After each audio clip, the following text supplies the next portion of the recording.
बिस्मिल्लाहिर्रहमानिर्रहीम। अस्सलाम वालेकुम वरहमतुल्लाहि वबरकातुहू। मेरे पाकिस्तानियों, अभी मैंने एक पोस्ट देखी तो मैंने सोचा कि आज की वीडियो का आगाज इसी से करते हैं। जिमी विर्क लिखते हैं, पहले मारियो नौफल, फिर जॉर्ज गैलोवे, फिर जेरेमी कॉर्बिन और फिर जमाइमा खान, और अब अक़वाम मुत्तहिदा की ख़ुसूसी नुमाइंदा एलिस गेल एडवर्ड्स ने पाकिस्तान हुकूमत से इमरान खान की कैद-ए-तन्हाई खत्म करने का मुतालबा किया है। लगता है इन सबको गासिबों के घिनौने अज़ाम की भनक पड़ गई है, जो यक जुबान होकर आवाज उठा रहे हैं। बहुत हैरानी होती है कि 2 साल से ऊपर हो गया है और 9 मई को, और अभी कहा जा रहा है कि फैज़ हमीद गवाही देंगे, सबूत पेश करेंगे तो ये मामलात जो हैं वो आगे बढ़ेंगे, और ख़ास तौर पे इमरान खान साहब के ख़िलाफ़ जो केस है वो आगे बढ़ेगा। हमें तो तब कहा जाता था ठोस सबूत हैं, हम अदालतों में जाके पेश करेंगे, सख्त से सख्त कार्रवाई होगी, सजाएं दी जाएंगी। सजाएं तो दे दी। तो अलीना, मैंने भी इस प्लेटफॉर्म पे कई बार कहा है कि जो 9 मई में मुलव्विस थे उनके खिलाफ कार्रवाई होनी चाहिए, उनके खिलाफ सख्त एक्शन लेना चाहिए, लेकिन रियासत ने इस मामले को खुद ही सीरियस नहीं लिया। 11 केसेस हैं इमरान खान साहब के खिलाफ 9 मई से मुतालिक, उनके कोई रावलपिंडी के ATC में चल रहे हैं और बन जाएंगे केसेस। वो पहले ही 2 साल से जेल में हैं, उनकी मुलाकातें पहले ही बंद हैं। ज़्यादा से ज़्यादा आप क्या करेंगे, उनकी खैबर पख्तूनख्वा में हुकूमत हटा देंगे, वो और ज़्यादा पॉपुलर हो जाएंगे, उनकी मकबूलियत जो है और ज़्यादा बढ़ जाएगी। तो अलीना, इस वक्त इमरान खान साहब के कोई ख़ास स्टेक्स नहीं है इस वक्त इस सिस्टम में।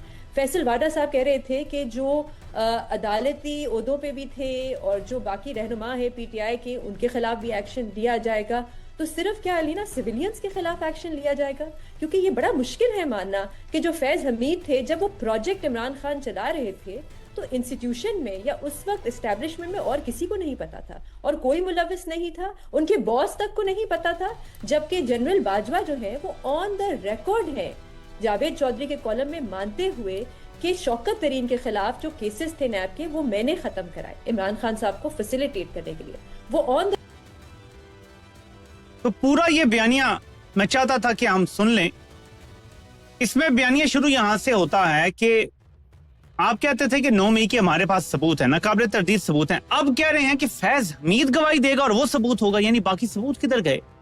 देखिए ना, हमें तो DG ISPR ने प्रेस कॉन्फ्रेंस करके कहा था कि हमारे पास नाकाबिल तरदीद सबूत मौजूद है।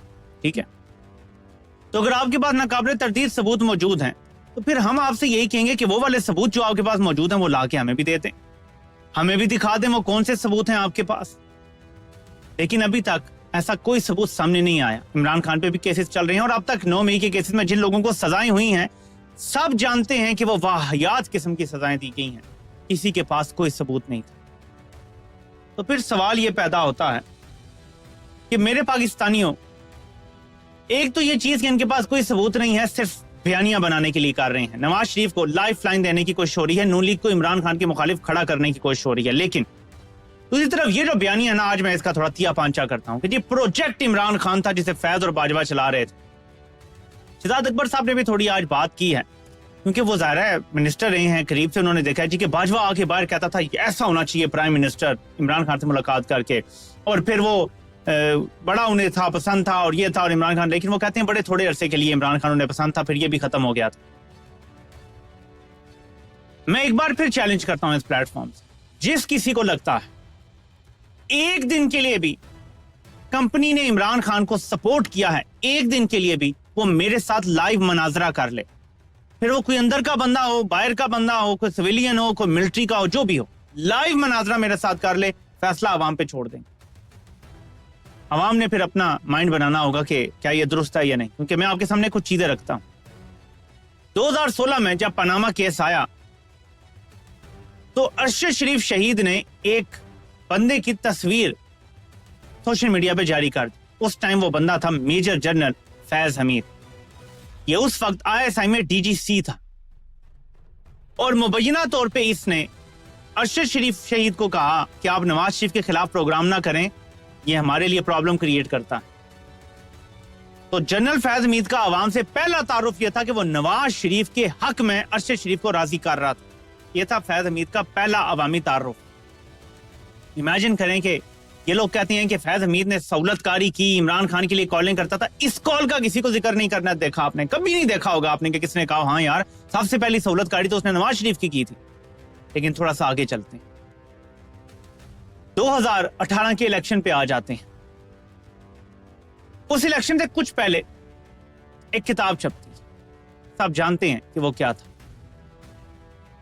کیا مجھے آپ کو بتانا پڑے گا کہ وہ کس کی ایما پہ اور کیسے چھپی ہوگی؟ بس میں یہیں پہ رک جاتا. 2018 کا الیکشن ہوتا ہے، عمران خان واضح طور پہ واضح اکثریت سے جیتتے ہیں. رات کو RTS بند کر دیا جاتا ہے اور جب صبح ہوتی ہے تو نون لیگ کی 25-30 سیٹیں بڑھ چکی ہوتی ہیں، پیپلز پارٹی کی 20 سیٹیں بڑھ چکی ہوتی ہیں اور PTI کی سیٹیں 2-4 مزید کم ہو جاتی ہیں رات سے. اور واضح ہو جاتا ہے کہ PTI کے خلاف دھاندلی کی گئی ہے. لیکن بیانیہ فوراً چلا دیا جاتا ہے اور سیاسی جماعتوں کو کہہ دیا جاتا ہے اور PDM اتحاد پہلے دن سے بنوا دیا جاتا ہے اور پہلے دن سے اپوزیشن جماعتوں کو کہا جاتا ہے کہ آپ نے عمران خان کو تقریر نہیں کرنے دینی. میں پھر الفاظ استعمال کر رہا ہوں، کہا جاتا ہے. اپوزیشن جماعتوں کو کہا جاتا ہے کہ آپ نے اسے سلیکٹڈ کہنا ہے، آپ نے اس کی تذلیل کرنی، آپ نے اس کو ایک دن کے لیے بھی حکمران نہیں ماننا. کون تھا پیچھے؟ سمجھ آئی؟ دیکھیں میری پرانی ٹویٹ 2019 کی لا کے نا کئی لوگ دکھاتے ہیں، تب میں اس کام میں نیا داخل ہوا تھا، بہت ساری چیزیں سیکھنے کو ملی. 2018 میں نے شروع کیا تھا، لیکن پھر 2018 میں زیادہ میں فیس بک پہ کر رہا تھا، وہاں ویڈیوز اپلوڈ کرتا. کئی دفعہ میں ایک دن میں 5 ویڈیوز اپلوڈ کرتا تھا کیونکہ وہ الیکشن کے دن تھے اور پروپیگنڈا اتنا زیادہ تھا کہ جب میں دیکھتا تھا فیک نیوز میں اس کے کاؤنٹر ویڈیو بنا دیتا تھا. تو 4-5 ویڈیوز بن جایا کرتی تھی سم ٹائم. یوٹیوب پہ ڈالتا تھا لیکن تھم نیل وغیرہ نہیں تھے تو کسی کو اتنی اس ٹائم سمجھ نہیں ہے کہ تھم نیل کے بغیر بھی دیکھنا ہوتا ہے ویڈیو. اینی وے، تو کہنے کا مطلب یہ کہ اس ٹائم اگر نہ سمجھی میں کوئی باتیں کی ہیں تو وہ سیپریٹ چیز ہے. لیکن جب حالات کی آپ کو سمجھ آ جائے اور اس کے بعد آپ جان بوجھ کے غلط کریں تو یہ آپ کبھی بھی اس پلیٹ فارم سے ہوتا نہیں. دیکھیں ہم نے اب اس سارے سیٹ اپ پہ PhD شروع کی ہوئی، کمپنی کی ساری فنکاریوں پہ PhD شروع کی ہوئی ہے، تو ہم تو ان کا ہر چیز آپ کے سامنے کھول کے رکھ دیتے ہیں. تو مجھے بتائیں کہ پھر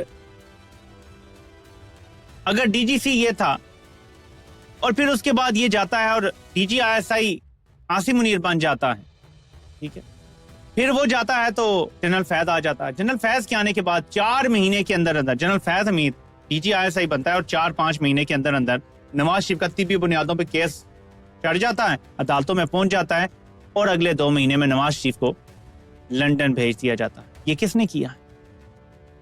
یہ کس نے کیا ہے میرا سوال ہے. اگر صحیح احتساب ہو گیا تو پہلا سوال جنرل فیض حمید سے ہوگا کہ تم نے ارشد شریف کو کیوں کال کی تھی. اس نے وہ تصویر کے ساتھ تمہارا نمبر بھی ڈال دیا تھا کہ مجھے اس نمبر سے اس بندے نے کال کی اور کہہ رہا ہے نواز شریف کے بارے میں بات نہ کرو. آج تک ارشد شریف کی ٹویٹ موجود ہے. پہلا سوال یہ ہوگا کہ تم کیوں سیاست میں مداخلت کرتے. دوسرا سوال یہ ہوگا کہ کیسے تم نے نواز شریف کی جعلی رپورٹیں بنا کے اس کو لندن فرار کروایا. یہ دوسرا سوال. اس کو فی الحال رہنے دیتے ہیں کہ اس نے باجوہ کے حکم پہ یہ سب کچھ کیا. میں اس کو فی الحال ٹچ ہی نہیں کر رہا، میں ایک بندے کی صرف بات کر رہا ہوں. تھوڑا سا پیچھے چلے جاتے ہیں. 2018 میں ہی عمران خان الیکشن جیت جاتے ہیں تو عمران خان اپنے نارمل جو گھر کے ٹراؤزر وغیرہ پہنے ہوتے ہیں، شرٹ پہن کے میٹنگ میں آ جاتے ہیں. وہاں فیض حمید بھی ہوتا ہے، باجوہ بھی ہوتا ہے اور یہ رپورٹ ہو چکا ہے کیونکہ میں نے تو نہیں دیکھا تھا.